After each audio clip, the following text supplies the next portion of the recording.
Hello again, everybody. We have an interesting new CO this time, and I think the first good Fog of War mission of the game. I guess this is our reminder that Black Hole's plan involves transporting supplies to a factory, and they seem to be on top of things, although Adder didn't know about it somehow.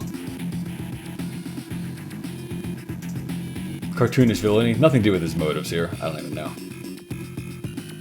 I guess it could be Orange Star or something, they have been helping out. Okay, so, we can't really see the map that Sonya is talking about. There is one narrow passageway in the west, I guess. Kanbei be a good choice for that kind of thing, though, where he can just break through choke points pretty well. Dense terrain helps Kanbei too because of his defense bonuses, but Sensei here is a good choice too, as we'll see. He's not amazing at this mission, but he is pretty good at it, and it's a fun, well-designed level.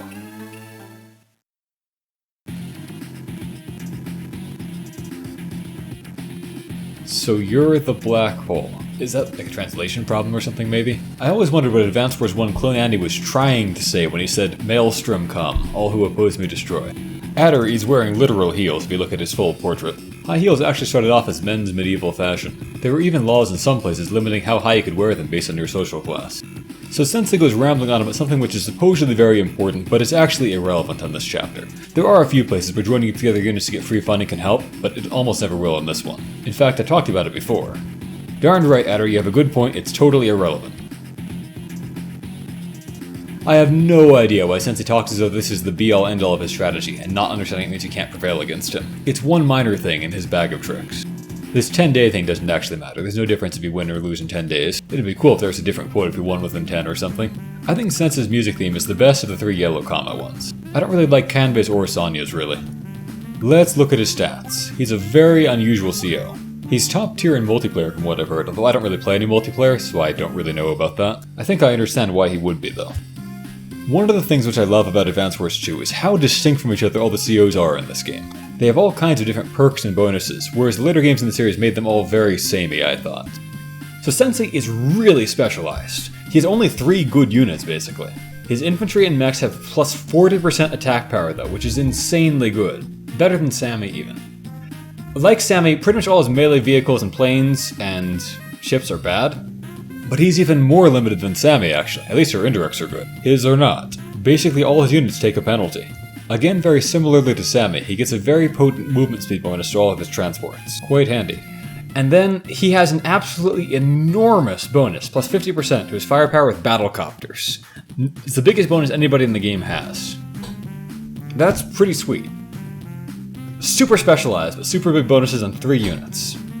In the campaign, he really isn't that good though. Because the AI basically never fights you infantry to infantry. It almost never happens. Mechs are okay, but you still really won't want that many of them. And battlecopters, they are okay at harassing the enemy, but even with 50% bonuses are not really enough to break through lines very well. And anti-air still hard counter his battlecopters and his infantry, and soft counter his mechs. So when you're Sensei and the enemy starts building anti-air, you've got some problems to figure out. As I've said though, I've heard that he's fantastic in multiplayer, where there are of course a lot more infantry versus infantry fights to see who can capture something. And battlecopters are no doubt more useful in that situation too. In the campaign I find that they are almost never a good choice really. His CO power and superpower are also very unique. I believe both of them raise his battlecopter firepower bonus to 80%. But the unique thing is that they spawn 3 units in all of his cities, ready to move. No one else has anything like that. 9 HP means the infantry are not perfect for capturing things, but they can fight pretty well, and they can just be joined together for free money, as Sensei was mentioning. It's not much money, but it is a little bit. But again, in the campaign, it's pretty much never useful to have large numbers of 9 HP infantry running around. His next chapter does put that to some use. His superpower gives the same attack bonus, but costs 3 times as much. The mechs that it spawns are 3 times as valuable as infantry, though. In the campaign, his superpower is basically always better. Mechs are so much more useful against the computer than infantry are. We'll see how things go this time, though. So, we don't start with much money. Adder starts off with 3 bases, but I don't think he starts with all of these cities on the left, so his initial economy is fairly small too. What we have is basically exclusive access to the airports on the map, though. Can't build air units with that in the economy, though. So I'm going to just build myself some infantry, I think. A mech is tempting, but if I did that, then I wouldn't have enough money to get a T-copter next turn. Yeah, I'll go 2 infantry. And save my money other than that. Doesn't sound like Adder has any standing forces, so I bet he just builds infantry. To explain my plan this time, you can see that the map is fairly narrow in several places. I'll choke point the enemy in the west while attacking them in the peninsula and the northern strip. This infantry will actually run to the west. He has the right number of movement squares to get to that city which could otherwise be contested. Then I'll build myself a T-copter and a single infantry to get into it next turn.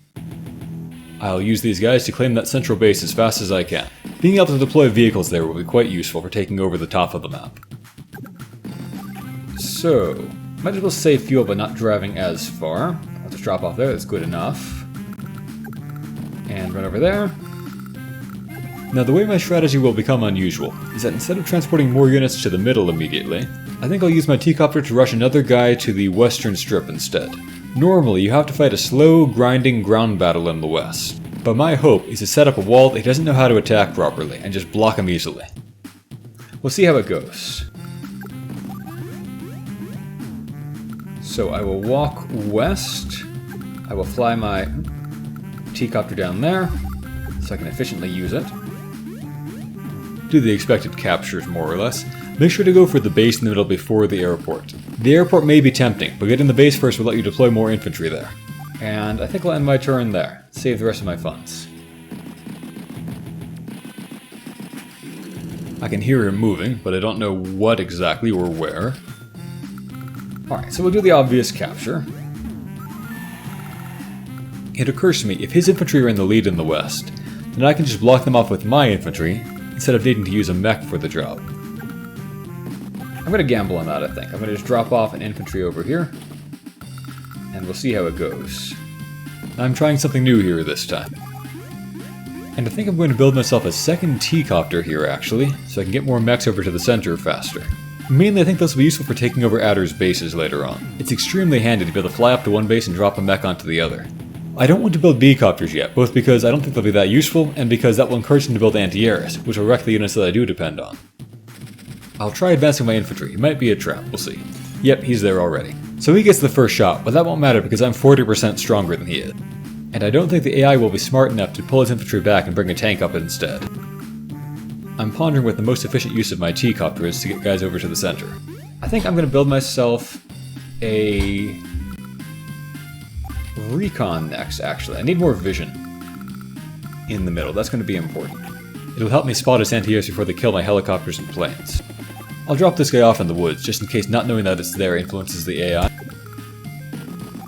And I think I'll have the mech walk this way to make room for the T-copter. Alright, we'll see what he does. So he does shoot, which is expected. But because my stats are massively superior, I could come up on top in this engagement if I just kept firing, I believe. As long as I don't end up reducing him to 2 HP or less, I think I can wall him here more or less indefinitely, which is very cost effective. I'm going to walk right here and just scout the woods. Oh, okay, that's nice. If I built a tank instead of a recon, I could maybe have stopped his capture, but this will do just fine. Nothing else that's dangerous is in sight at the very least. I'll build a tank here. Sensei tanks are bad, but they can still do a tank's job, which is a pretty valuable one sometimes. And the enemy doesn't have an easy counter to them. Most importantly, they'll let me kill his anti-airs, which otherwise will threaten my B-copters and bombers. This should reduce him to about 3 HP. I don't know if he'll dare to attack me at that point or not. I think I'm going to just advance this infantry and just block him with that, and we'll see if he even dares to attack, and if not, he's just stuck there forever. Unless he builds an artillery and brings it up to the right position, that is. But I don't think he'll be bright enough to do that. Aha, he's got an anti-air. Good to know. Well, in that case, I should start advancing up the peninsula. I'll weaken his infantry to make it easier to wall him off and to capture his cities. And then I bet that if I put a T-copter here, he'll take a shot at me with that, allowing me to advance in peace.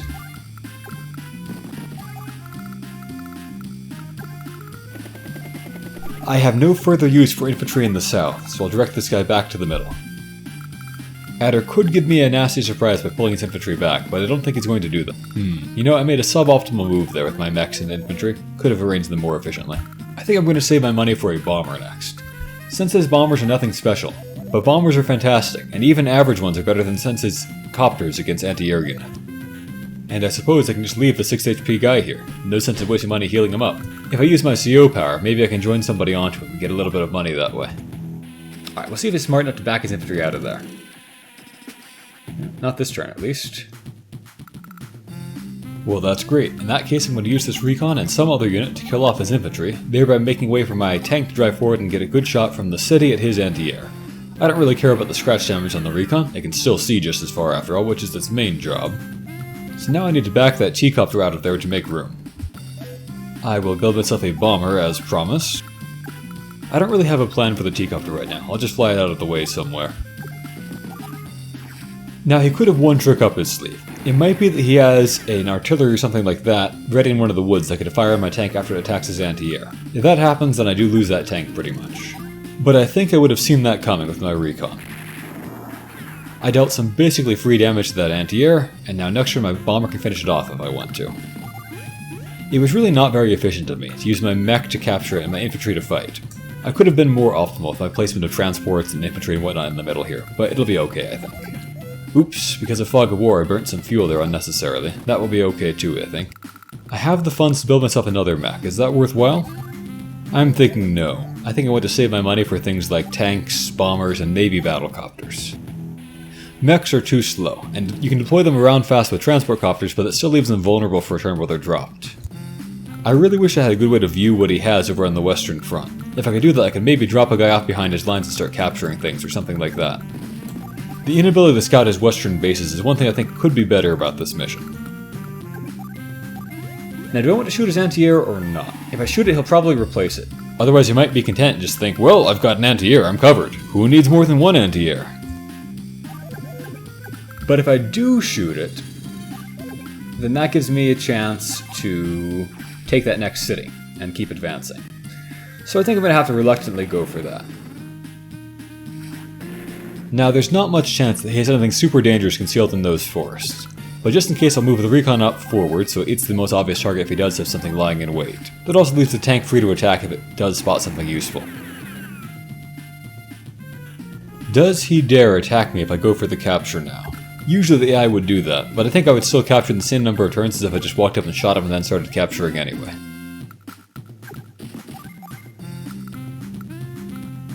Well, I could build myself a battlecopter now, but if I save my money then I can build another bomber instead. I think a bomber is more tempting, especially because he's certain to make a fresh anti-air sooner or later. Or actually I could build myself a spare tank and then maybe battlecopters on future turns. I think I'll go with that. It seems like the more conservative bet. There are too many ways he could ruin my single tank. I should also be aware of the possibility of him having a missile built. That could be a nuisance in the fog. Not as good as if he just built mass anti-airs, but the AI will never do that. They might build a missile, so I better bear the possibility in mind. What I would love now would be to get vision of his bases, as many as possible. I don't have a perfectly safe way to do that. I could trust to luck and just drop off a T-copter and mech near one of his bases, so I can see them more clearly. I'll use the recon instead though, I think. Oh, he's got an anti-air there. That's good to know. Now I would have a high chance of success if I just tried to fly up and attack, but it's possible he has something hidden on the fog there. In which case I could just lose the bomber to no avail. Not worth the risk. I'd rather let him come to me and set him up for a tank plus bomber kill like before. Even with his CO power, he can't quite get to my bomber in this position, so that should be good. As a reminder, the AI does respect force, so I can conceal my tank there. My mechs have little to do right now. I think I'll just set them up to take out the APC so I can capture that city too. My tank can advance to help out next turn when the anti-air inevitably drives over. I think once again I was suboptimal with my T-copters here. I should have been using that to help the mechs instead of having it wait for the infantry down there. He's much less important. So I could save for a bomber now, or I could get a B-copter. I think the vision on a B-copter is better than that on a bomber, and it's my best bet from here. So that's what I'm going to go with. The one thing I'm worried about is if his anti-air reveals my recon, and then maybe he has something else that can come up and attack it. I don't think so though. That leaves me fairly confident he has nothing lying in wait in those northern forests. As before, I'll use my tank to soften up his anti-air so a bomber can instant kill it. I might take some scratch damage this time, since I'm not on good terrain, but it's still worthwhile. There's a bit of a rock, paper, scissors triangle with tanks, battlecopters, and anti-air. Ah, that's good to know. If I fly here, I can't quite get his base in vision range, but I'm fairly close, and I should be safe from everything except for a missile. That western strip is probably packed full of units because he's been blocked for so long. It occurs to me that it could have been a refinement to the strategy. Instead of trying to block him in the northernmost forest, which I couldn't do anyway, I could have tried to block him in the southernmost forest, which would thus keep all the block units and tanks and whatnot further away from his HQ, so they can't defend it as easily as I move in on that. Infantry in position to take the city once I clear off the guy on top of it. Okay, so with that anti-air down, he will almost certainly try to build another one. But I have a 2/3 chance at least of being able to see it coming. I'm betting that I can advance tanks safely here. Oh, unless he has a rocket. That's possible. If he had a rocket, like on his HQ or something, go 1, 2, 3, 4, 5. I think I better walk just here instead, maybe, just in case of rocket attacks. Is it worth it for me to take out that APC? I'm going to give it a shot, so I can just take over that city from him too, and make him waste money on repairs as well. The alternative, of course, would be to work on getting the mech over to the fight in the northwest. Get this teacup coming over, it'll be good for dropping people off and just occupying more space. So, next turn I'll have 30,000, which is enough that if I build a tank now, I'll still have enough to get a bomber then. That's looking like a pretty good choice to me. There are a lot of things that could threaten my tanks, so I better have some spares. I'll go for it. Now, he has his CO power, but I'm fairly confident from the units that I can see at least that won't really change anything. None of them can get to me with the movement bonus. In fact, it could help, because it means his mech might not end up next to my recon, revealing it. Okay, so he put his artillery in that forest. I should remember that. Very interesting. He didn't build anything, so he saved his money. He probably built something big in the west here. I'll risk this battlecopter's life to go check it out. He built nothing? Why did they build nothing? What in the world is going on? I kind of forgot about... Oh, pfft. That was silly of me. I just said I had to remember that there was no artillery in that forest. Adder's bizarre behavior distracted me. But he gave me a golden opportunity now. I can block off his bases more or less for free. You know, my only theory is that maybe that APC cost him just enough money that he couldn't build the vehicle that he wanted to. And he already had enough infantry, so therefore he just saved up. I'll go for the capture just to make sure to keep him as poor as possible. Well, I can't actually hit anything with that artillery, so it's really not a bad thing that it's there, it's just mostly irrelevant.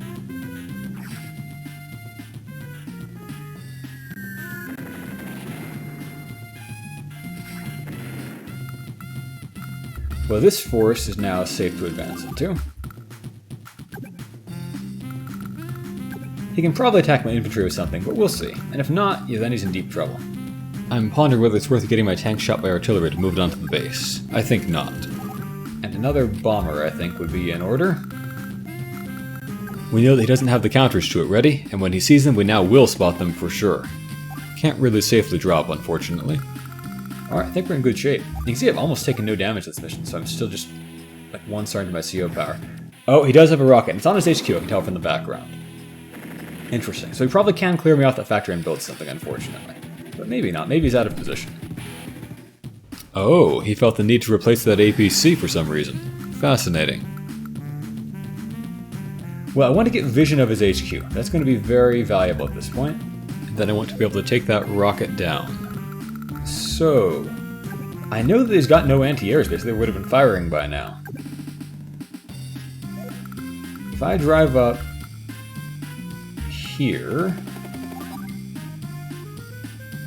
I can take a shot at that thing. That should reveal the rocket. Then at that point, I can drive around to that side, revealing more stuff. My goal is to set up to where I can easily capture his HQ next turn and they can't stop me.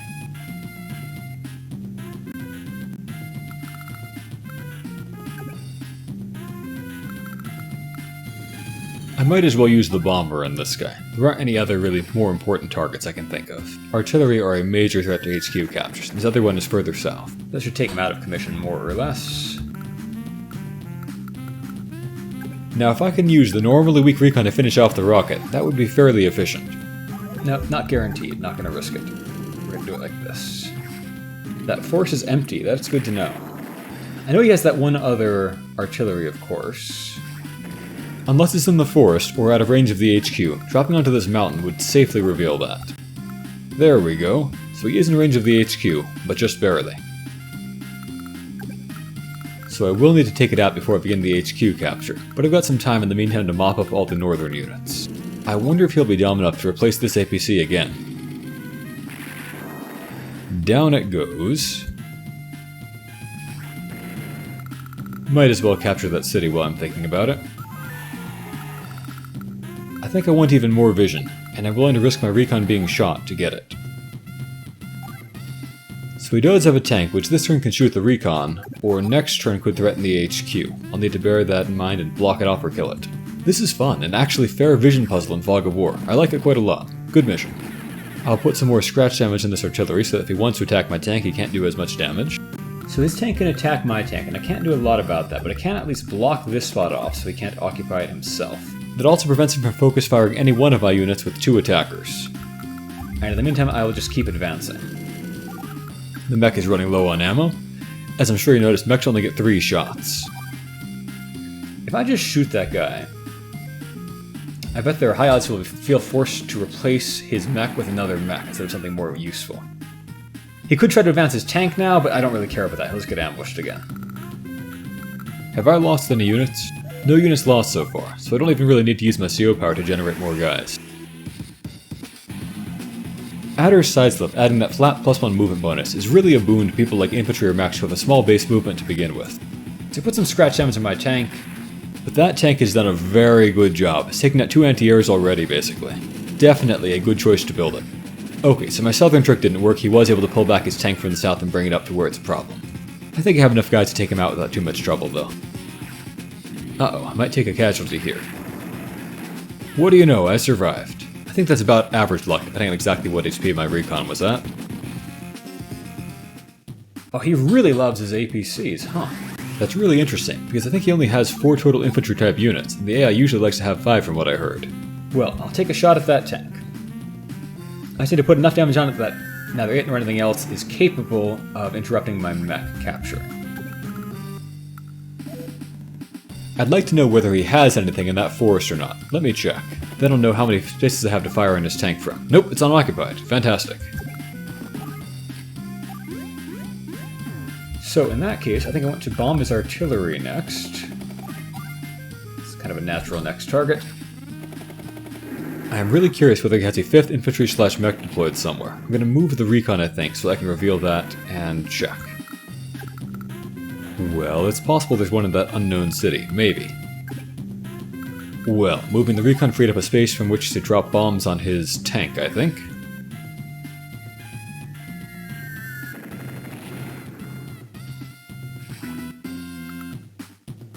By killing this tank, I'll clear a path for my other tank to loop around and block off his southern approach to the HQ.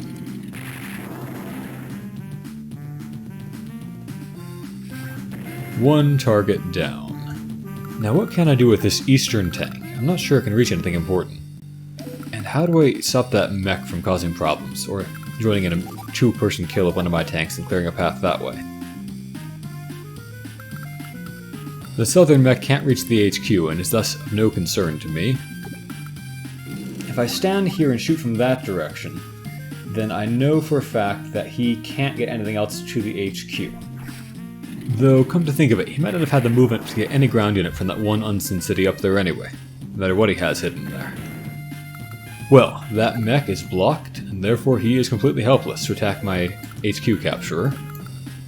So for purposes of 0 casualties, I'll just run my infantry to safety, I think. And I'll run in my tank and finish off his artillery just because I can. Wouldn't do to lose an infantry now when I'm so close to 0 casualties on this mission.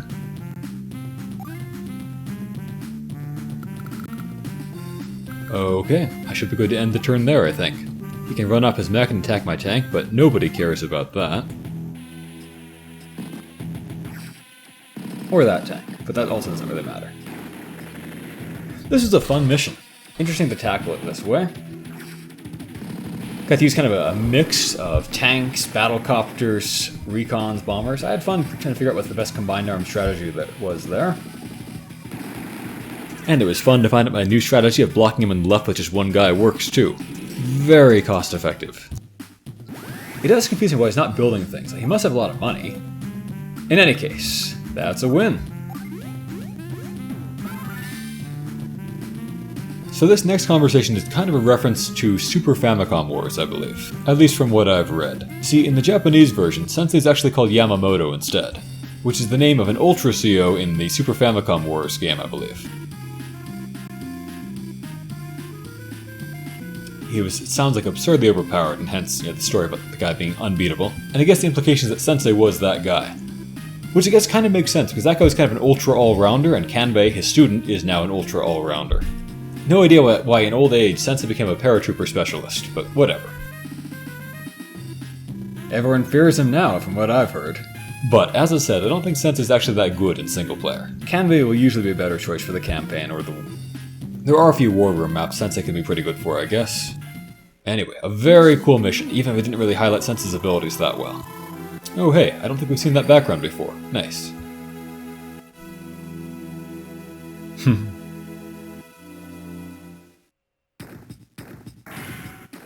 Another 300. Fog of War can be quite fun when it's not guess and check with a giant pre-deployed enemy army, and when I have woods to hide my own guys in. Okay, on to the next 3 missions. I haven't decided yet which ones I'll be tackling next. Until I figure that out, have a great day, everyone.